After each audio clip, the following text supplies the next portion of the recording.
Yeah, well, Charlie ran something called Wheeler Munger, and his portfolio was even more interesting. So we'll start with you, Charlie.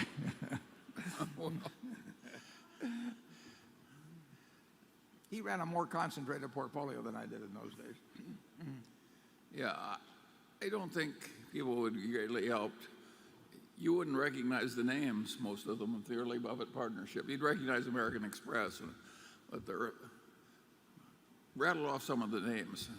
Yeah, well, we can start with Mosaic Tile and The map Meadow River Coal and Land. there's hundreds of them. Flag Utica, Philadelphia Running Coal and Iron, you name it. I've literally owned, I bet I've owned 400 or 500 names at one time or another, but most of the money's been made in about 10 of them. Yeah.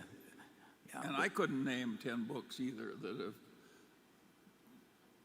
I regard as that much better than the next 10.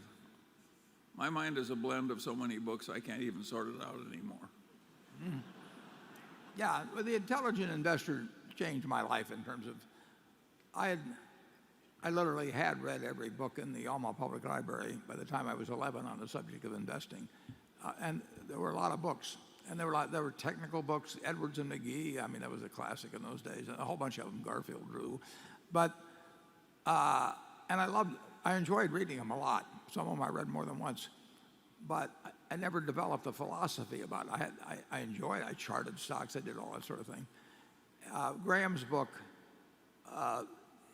gave me a philosophy, a bedrock philosophy on investing that made sense. I mean, he taught me how to think about a stock. He taught me how to think about the stock market. And he taught me that the market was there not to instruct me, but to serve me. And he used that famous Mr. Market example. He taught me to think about stocks as pieces of businesses rather than ticker symbols or things that you could charter or something of the sort. And so it was that philosophy, and in some way further influenced by Phil Fisher's book, and Phil Fisher was just telling me the same thing that Charlie was telling me, which was that it's very important to get into a business that had fundamentally good economics and one that you could ride with for decades, rather than one where you had to go from flower to flower every day. And that philosophy has carried me along. Now, I've learned different ways of applying it over the years, but it's the way I think about businesses now. I have not found any aspect of that bedrock philosophy that has flaws in it.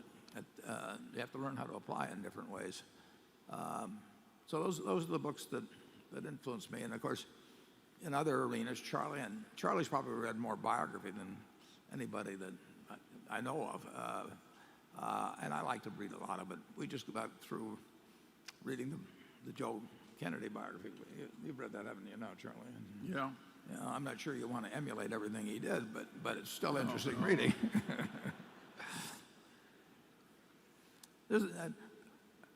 We read for the enjoyment of it. I mean, it's been enormously beneficial to us, but the reason we read is that it's fun, and it's still fun. And on top of it, we have gotten very substantial benefits from it.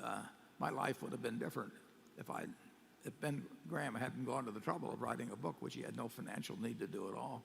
I would have had a very different life. Okay, Becky.